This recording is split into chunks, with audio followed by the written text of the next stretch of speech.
بسم اللہ الرحمن الرحیم۔ السلام علیکم۔ آج ہم بات کریں گے دو اہم ایشوز کے حوالے سے۔ خیبر پختونخوا کی جو حکومت ہے اس نے پاکستان تحریک انصاف کے سربراہ عمران خان کے ویژن کے مطابق دو بڑے کام کیے ہیں۔ ایک تو اوورسیز پاکستانیوں کو میں خوشخبری سناؤں گا جو خیبر پختونخوا سے تعلق رکھتے ہیں، اور دوسرا غزہ کے مظلوموں کے لیے پہلی حکومت ہے خیبر پختونخوا کی جس نے بڑی امداد کا اعلان کیا ہے، اس کی تفصیل میں آپ کے ساتھ شیئر کروں گا۔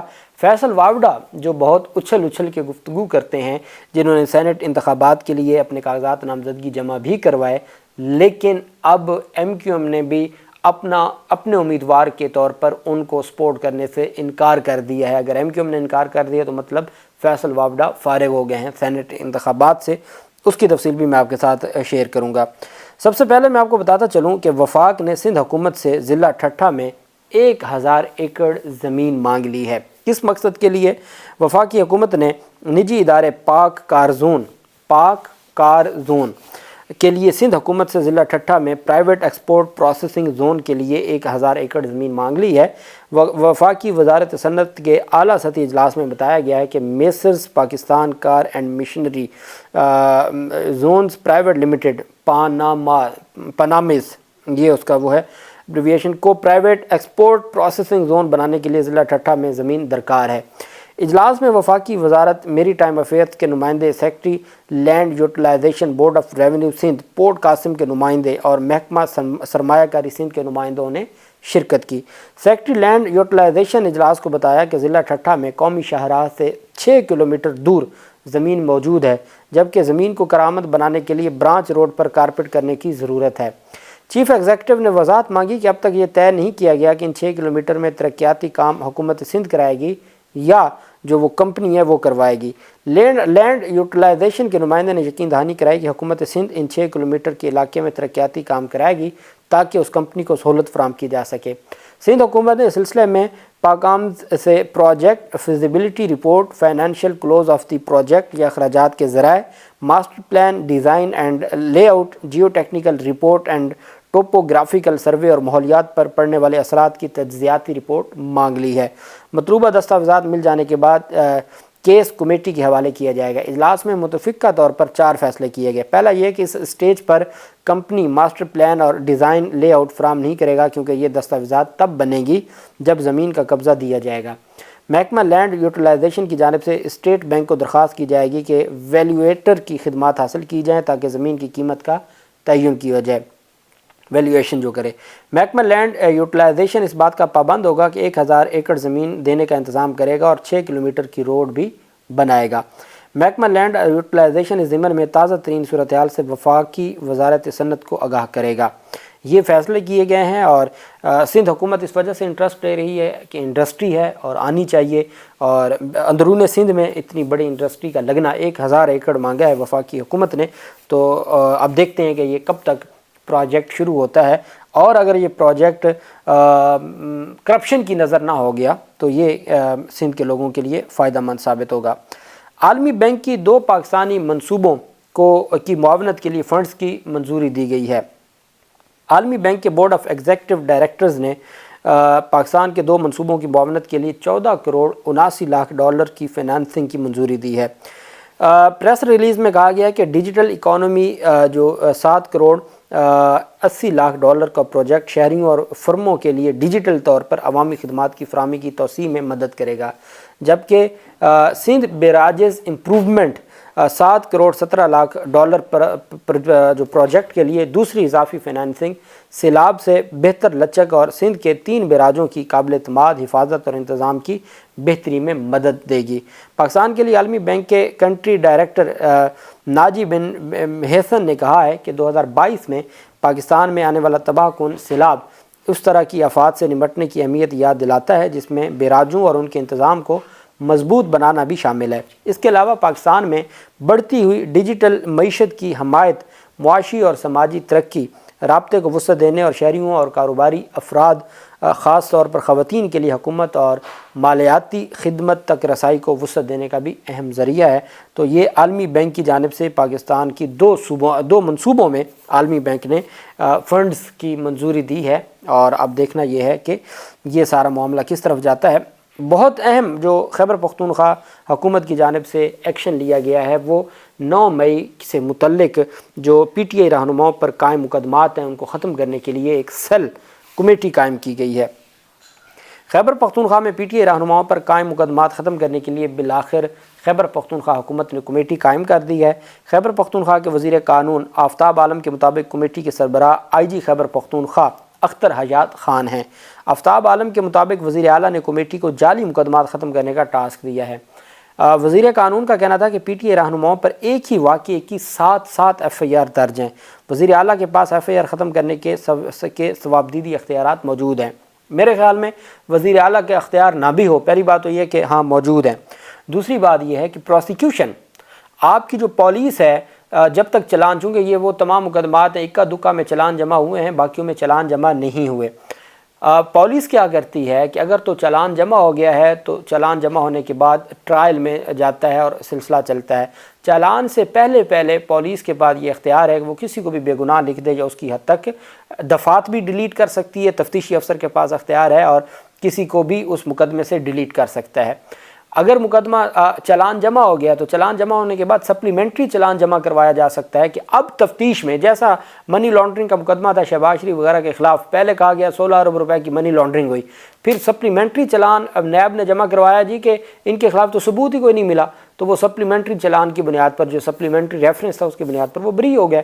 تو یہ اختیار پروسیکیوشن کے پاس ہے، سی آر پی سی کے تحت، ضابطہ فوجداری کے تحت تمام اختیارات پروسیکیوشن کے پاس ہیں کہ اگر وہ مقدمات کو ختم کرنا چاہتے ہیں تو ان کے پاس آپشنز موجود ہیں۔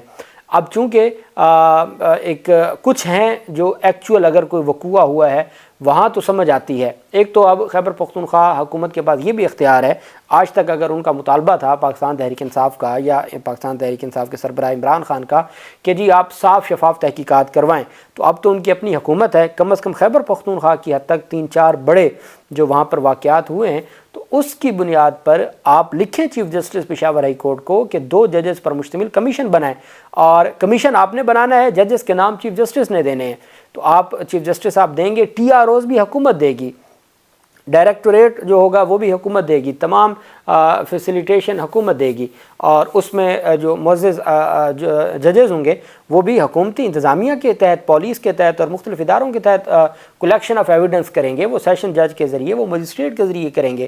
تو اس کے اوپر اگر آپ واقعی سمجھتے ہیں تو آپ کو خود، آپ بجائے اس کے کہ آپ دیکھتے رہیں سپریم کورٹ آف پاکستان کی طرف، تو آپ کم از کم اس حد تک خیبر پختونخوا کی حد تک آپ یہ کر سکتے ہیں اور آپ یہ معاملہ سامنے لا سکتے ہیں۔ اور دوسرا یہ جو مقدمات کے خاتمے کا معاملہ ہے تو یہ بھی میں سمجھتا ہوں کہ الٹیمیٹ یہ ہو جائے گا، اور جو پاکستان تحریک انصاف کے لوگوں کے خلاف مقدمات ہیں اس کا پھر الٹیمیٹ ایفیکٹ جو ہے ان خیبر پختونخوا کے رہنماؤں کی حد تک پھر پنجاب میں بھی پڑے گا۔ دوسری طرف خیبر پختونخوا حکومت کا غزہ کے لیے 10 کروڑ روپے امداد کا اعلان کیا گیا ہے۔ خیبر پختونخوا کی صوبائی حکومت نے یہ اعلان کیا ہے۔ مشیر اطلاعات خیبر پختونخوا بیرسٹر محمد علی سیف نے کہا ہے کہ وزیر اعلیٰ علی مین گنڈاپور نے فلسطینیوں کے لیے 10 کروڑ روپے امداد کا اعلان کیا ہے۔ انہوں نے کہا کہ امدادی رقم سے غزہ کے فلسطینی عوام کے لیے اشیاء ضروریہ فراہم کی جائیں گی۔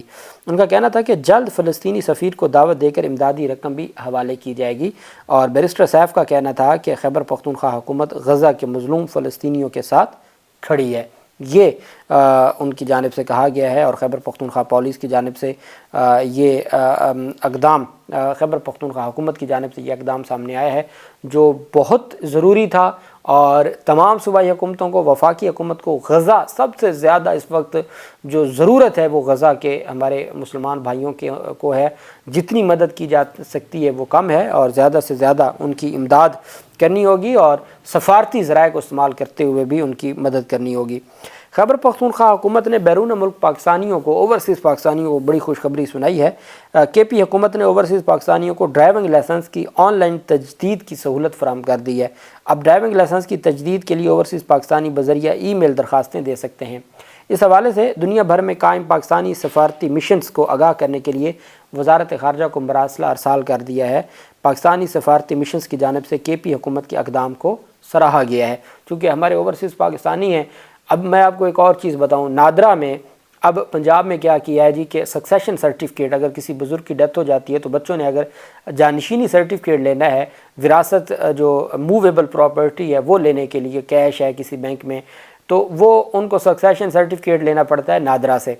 اب نادرا کا کیا طریقہ ہے کہ اگر 5 بہن بھائی ہیں، پانچوں جاتے ہیں نادرا کے پاس تو وہ آپ کو سکسیشن سرٹیفکیٹ دے دیتے ہیں، اور آپ پانچوں نہیں جاتے، کوئی ایک بھی مس ہوتا ہے تو وہ ڈکلائن سرٹیفکیٹ بنا کے دیتے ہیں۔ آپ وہ ڈکلائن سرٹیفکیٹ عدالت میں لے جاتے ہیں تو وہ پھر عدالت کرتی ہے۔ اب میرے پاس ایک کیس آیا، ان کی باقی بہن بھائی پاکستان میں ہیں، وہ خاتون ہیں، ان کے والد صاحب فوت ہوئے تو وہ کینیڈا میں ہیں۔ اب وہ کینیڈا سے انہوں نے ہم نے یہاں پہ اپلیکیشن دی نادرا کو کہ جی وہ اوورسیز پاکستانی ہیں، تو آپ مہربانی کر کے، ہمیں پتہ ہے کہ آپ سکسیشن سرٹیفکیٹ نہیں بنا کے دے سکتے چونکہ تمام لوگ موجود نہیں ہیں۔ پہلے تو ہم گئے عدالت میں، عدالت نے کہا جی آپ ڈکلائن سرٹیفکیٹ لے کے ہیں۔ ہم جب نادرا کے پاس گئے، نادرا کو ہم نے کہا جی یہ پاور آف اٹرنی ہے، یہ اٹیسٹڈ ہے، امبیسی سے ہو کے آیا ہے، آپ ڈکلائن سرٹیفکیٹ بنا دیں تاکہ ہم عدالت جانے والے بنیں۔ تو انہوں نے کہا جی کہ نہیں، ڈکلائن سرٹیفکیٹ صرف اس صورت میں بنے گا کہ وہ ان پرسن آ کے یہاں پہ تھمب امپریشن لگے گا۔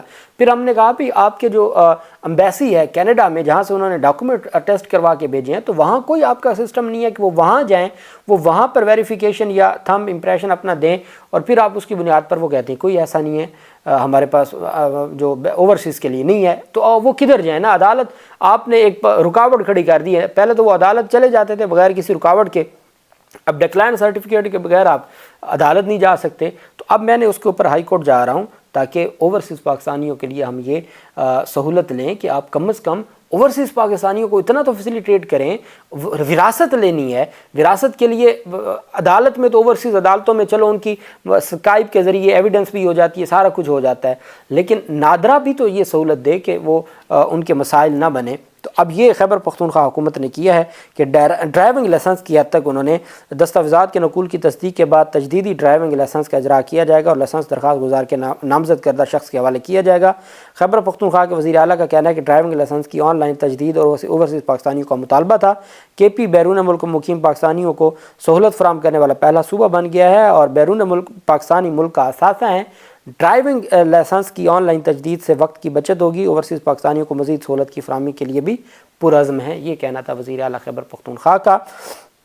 اب آخر میں ہم بات کر لیتے ہیں کہ جو ایم کیو ایم کی جانب سے یہ فیصلہ کیا گیا ہے اور ایم کیو ایم کے رہنماؤں نے کہا ہے کہ وہ فیصل وابڈا کو سپورٹ نہیں کریں گے، انہوں نے فیصل وابڈا کی حمایت کی، سینٹ میں مخالفت کر دی ہے۔ ایم کیو ایم پاکستان کی جانب سے فیصل وابڈا کو سینٹ میں سپورٹ نہ کیے جانے کا امکان سامنے آیا ہے۔ ایم کیو ایم پاکستان کے کئی رہنماؤں کی جانب سے پارٹی امیدواروں کو ہی سینٹ کا ٹکٹ دینے کا فیصلہ کیا گیا ہے۔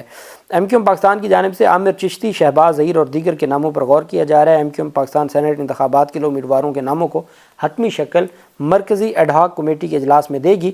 متحدہ قومی موومنٹ نے پاکستان سینٹ الیکشن کی ٹکٹوں کا اب تک فیصلہ تو نہ کر سکی، لیکن پارٹی رہنماؤں نے یہ فیصلہ ضرور کر لیا کہ وہ فیصل وابڈا کو سینٹ میں سپورٹ نہیں کریں گے۔ اب آپ جانتے ہیں کہ فیصل وابڈا کس کی ایما پر جو کچھ کہہ رہے ہیں، اور پھر کیا ایم کیو ایم کے لیے یہ پاسبل ہے کہ وہ اپنے تئیں کو فیصلہ کریں، پوری قوم جانتی ہے، لیکن اب تک کی یہ خبر ہے کہ انہوں نے مخالفت کا اعلان کیا ہے۔ اللہ پاک پاکستان کا حامی و ناصر ہو۔ بہت شکریہ۔ اللہ حافظ۔ پاکستان زندہ باد۔